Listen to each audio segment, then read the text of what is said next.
राहुल 16 साल बाद अपने शहर वापस लौट रहा था। स्टेशन छोटा था, सुनसान, हवा में अजीब सी ठंडक। घड़ी में 11:52 PM। अनाउंसमेंट हुआ, प्लेटफॉर्म नंबर 2 पर आने वाली ट्रेन 3079 कुछ ही देर में आएगी। राहुल ने मोबाइल निकाला। उसने इस नंबर की ट्रेन कभी नहीं सुनी थी। उसने टिकट खिड़की पर पूछा।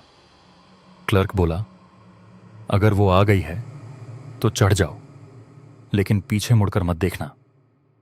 राहुल हंसा, पर उसके मन में हल्का डर बैठ गया। ट्रेन आई, पुरानी, जैसे कई सालों से चल रही हो। राहुल S3 में चढ़ गया। डिब्बा लगभग खाली था। एक कोने में एक बूढ़ा आदमी बैठा था। उसकी आंखें गहरी और आवाज भारी। बेटा, समय देखो। राहुल ने घड़ी देखी, 12:17 AM। क्यों? उसने पूछा।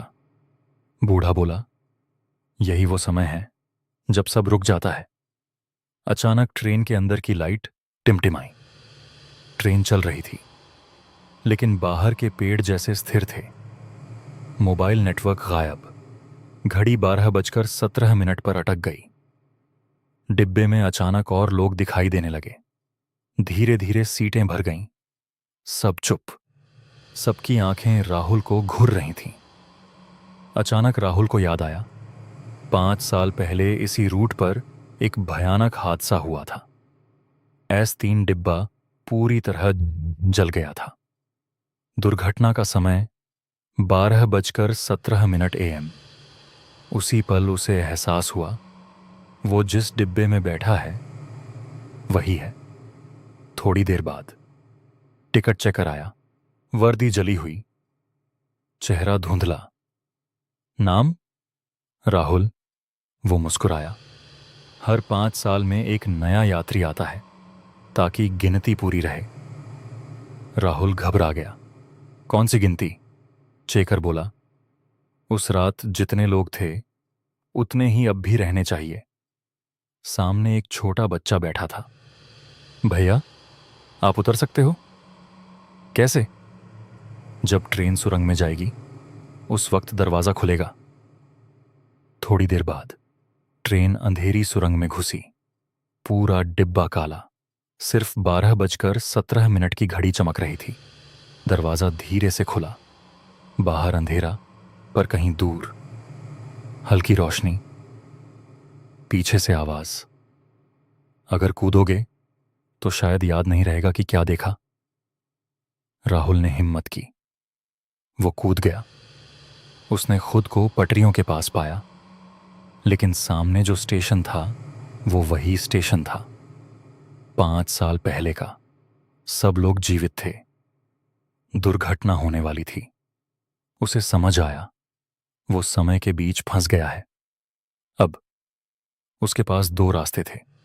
सबको चेतावनी दे चुप रहे और अपनी दुनिया में लौट जाए। अगर वो सबको बताता तो शायद हादसा रुक जाता, लेकिन क्या तब वो खुद बच पाता? राहुल प्लेटफॉर्म की ओर दौड़ा। ट्रेन मत चलाओ। लोग उसे पागल समझने लगे। ड्राइवर ने सीटी बजाई। ट्रेन चल पड़ी। राहुल पटरियों पर भागा। उसने सिग्नल की लीवर खींच दी। ट्रेन रुक गई। सब बच गए। अचानक सब गायब। स्टेशन खाली। राहुल अकेला। घड़ी 12:17। दूर से आवाज आई, अब गिनती पूरी है। उसे एहसास हुआ, अगर दुर्घटना नहीं हुई तो वो डिब्बा कभी जला ही नहीं, और अगर डिब्बा नहीं जला तो वो आज यहां कैसे आया? सुबह हुई। राहुल घर पर था। टीवी पर खबर, कल रात संभावित रेल हादसा टला। कोई जान माल का नुकसान नहीं। सब खुश। लेकिन रात 12:17 पर उसके कमरे में ट्रेन की सीटी गूंजी। उसकी दीवार पर छाया दिखी। S3 मोबाइल स्क्रीन चमकी। Train 3079 permanently delayed. नीचे लिखा था, सीट 27, मिसिंग पैसेंजर। राहुल आईने के सामने खड़ा था। उसकी परछाई 1 सेकंड देर से हिली और धीमे से बोली, अगला स्टेशन तुम्हारा है।